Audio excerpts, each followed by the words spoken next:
prophètes au pluriel. Bon, on va dire que Jésus, bon, c'est le Messie, mais on va dire que c'est un prophète. Bon, il s'est adressé à ceux du Nord, ok. Eh bien, il a annoncé les prophètes. Moïse, c'est un prophète. Comment? Il s'est adressé à qui, lui, alors? Qui? Moïse. Il s'adressait aux Hébreux. Probablement. Mais si en fait, Moïse, c'est qu'une transcription, c'est l'histoire de Sirius, je crois. Oui. À ce moment-là, c'est que Moïse, il n'a pas existé. Donc il faut... Pourquoi pas? J'ai jamais dit qu'il avait existé. Donc on ne peut pas reprendre et en même temps dire que c'est à un moment reprendre Moïse et puis à un autre moment ne plus le reprendre. Mais si, parce que ce sont des concepts... Il faut mettre de l'ordre, Comment? Faut mettre de l'ordre. Écoutez, c'est moi qui mets de l'ordre, c'est pas vous. Hein. Non, mais justement, je dis mettez de l'ordre. Justement, on est un peu perdu, on ne sait plus quoi dire. Mais non, mais parce que vous êtes bloqué. Et surtout Blondin, non, mais c'est très simple. Non, mais là, Moïse, j'ai compris que Moïse avait une mission, Jésus avait une autre mission, et le prophète avait d'autres missions. Bon, après, voilà. C'est même pas ça. C'est les mêmes. Chacun avait une mission particulière. Non, c'est les mêmes profils. Oui, d'accord. On parle des mêmes profils. Ah oui, d'accord. Les mêmes profils qui sont répétés d'une histoire à l'autre. C'est même pas forcément qu'ils ont tous existé. Oui. Ils se copient les uns les autres. Est-ce que c'est possible qu'il n'y ait aucun qui ait existé, que ça soit une grosse embrouille qu'au départ, il y a un mec qui a sorti ça de sa tête parce qu'il travaillait comme des mecs qui travaillent pour Canal, qui inventent des histoires et qui a tout inventé. Est-ce que c'est possible ou pas? À la limite, ce serait possible. Pourquoi pas? Ce serait possible. C'est une mais malgré tout, il y a un schéma. Il y a un schéma sous-jacent. Le schéma sous-jacent, c'est quoi? Oui. Le schéma sous-jacent, parce qu'on est dans la structure, le schéma sous-jacent, c'est un personnage qui est envoyé pour une mission envers un peuple donné. Bon. Et cette mission, elle est envoyée vers un peuple qui est au nord. Voilà. Bon. L'histoire se passe là. Voilà. Alors, Jésus est envoyé au nord, Mahomet est envoyé au nord, et Moïse. Enfin, Jésus, il n'est pas envoyé parce que lui, il s'envoie tout seul puisqu'il est le Fils de Dieu et qui va vers le nord. Ne jouez pas sur les mots. Bon, par rapport aux autres qui, eux, sont envoyés. Ne jouez pas sur les mots. Mais lui, il s'envoie tout seul, il descend. Non, mais on s'en fout de ça. C'est différent. Non, mais c'est différent. Il n'a pas été. Mais ça n'a aucune importance. Il vient de lui-même. Mais d'accord, et alors, ça ne change rien au problème. Non, mais il essaye comme ça, vous savez. Vous ferez un bon petit avocat merdique, là, qui aille sur un petit détail. Non, mais soyons sérieux. Hein, vous faites baisser le niveau de la discussion. Donc voilà, donc ça c'est des schémas de base. On envoie au nord un prophète pour évangéliser les tribus du nord. Et ce prophète n'appartient pas aux tribus du nord. Ça j'ai compris, ça c'est ce que vous dites. Même Moïse lui-même, Moïse lui-même ne serait pas un hébreu d'ailleurs. Oui, voilà. C'est ce que disent certains. De toute façon, de manière générale, nul n'est hébreu. Vous connaissez la fameuse histoire. Et est-ce que Mohamed, il était arabe au moins? Ça se trouve, il n'était pas arabe, ça se trouve, il était autre chose. Hein. Oui, exactement. Nul n'est prophète. En tout cas, géographiquement. Il est héros en plus. Nul n'est prophète en son pays. C'est ce que ça veut dire, nul n'est prophète en son pays. Ça veut dire quoi? C'est-à-dire qu'un prophète, il est là pour agir vers d'autres peuples que le sien. Voilà. Et donc Jésus, il n'agissait pas vers les Juifs, puisqu'il était juif. Oui. Toc. Là, c'est échec et mat. Il ne pouvait pas être prophète pour son propre peuple. Mais vous reconnaissez qu'il était juif, il descendait des Judéens, enfin, du monde de Judée. Et bien entendu, c'est même la base de mon discours. C'est quelqu'un qui est envoyé vers. Donc, il y a personne, j'ai jamais dit que Jésus n'était pas judéen. Et il est envoyé, oui.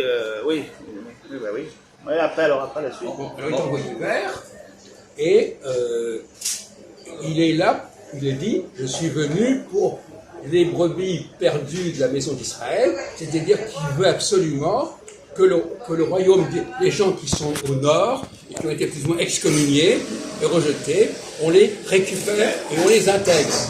Mais alors, si... Lettre aux Éphésiens, c'est ça. Oui, donc c'est mission. Donc, il veut les réintégrer dans quoi? Dans le judaïsme Voilà, c'est ça. Exactement. Et les prophètes, c'est ce qu'ils disent aussi. Il y a eu une coupure. C'est un peu une sorte d'écuménisme. Mais finalement, tout à fait. Et c'est pas eux qui réintègrent. Enfin, c'est le monde entier qui va sauver finalement. Finalement, ça va s'étendre au monde entier. Non. Finalement, on s'en fout complètement. Parce que justement, au départ, vous avez raison, c'est une affaire interne. Une affaire interne entre les Juifs et les Israélites. Et par la suite, ça a dégringolé vers autre chose.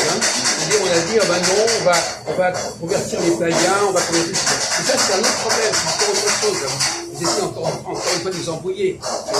Au départ, c'est une affaire, entre parenthèses, qui étaient intéressés à être réintégrés dans la communauté juive? Les païens, ils n'en avaient rien à foutre, les païens. Ah oui. Ils n'étaient pas concernés. Ah, il y a beaucoup de prosélytes à l'époque qui rentraient. Les prosélytes, ils étaient acceptés. Ah, il y a beaucoup, hein. C'est le judaïsme à l'époque, il commençait à le judaïsme judéen des pharisiens, il commençait à s'universaliser. Oui, ça. C'est marrant. Et ils faisaient plein de prosélytes païens et ils les acceptaient, mais ils avaient des niveaux d'acceptation selon les niveaux. Ah non, mais alors, il y a deux problèmes différents. Il y a d'un côté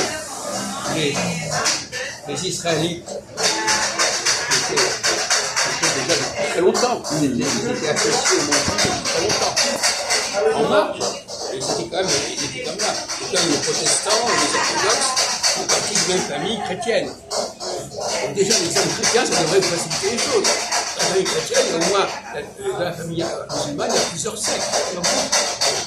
Ils font à la fois partie du groupe et à la fois, ils ne sont pas d'accord.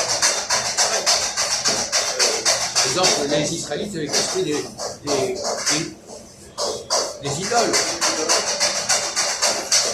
Des idoles, et on le voit dans le livre de l'Exode, avec le Bouddha.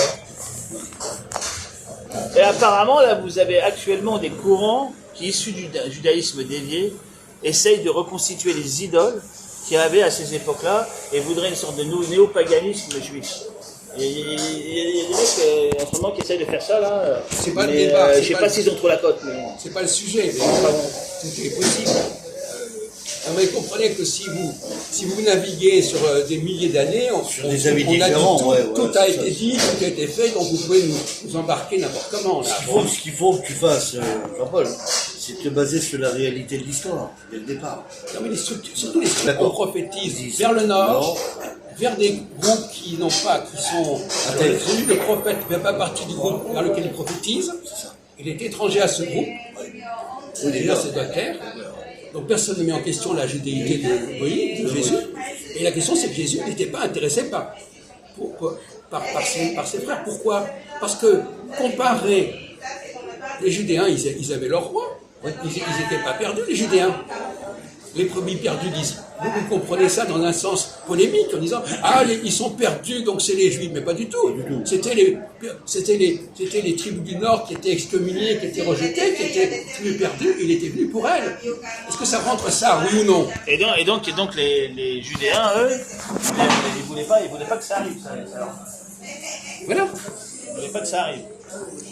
Exactement. Mais pourtant, tout le procès de Jésus, tout ça, ça tourne sur d'autres sujets. Enfin, ça tourne autour de sa messianité. Il ne parle pas trop des gens du Nord, après, dans tout ce qui se passe jusqu'à sa crucifixion, quand il est arrêté. Je vous posais une question, monsieur, mon cher ami. Quand Jésus est ressuscité, où est-ce qu'il va? Il va au Cénacle. Il va en Galilée. Il va au Cénacle. Non, il va en Galilée. Et après, il se retourne. Non, il va où il y a ses apôtres. Sa résurrection a lieu en Galilée. C'est pas par hasard, ça. Bon, non, mais il est dans le déni, là. On voit, il est dans le déni. Il rejette. Il y a tellement d'éléments qui sont.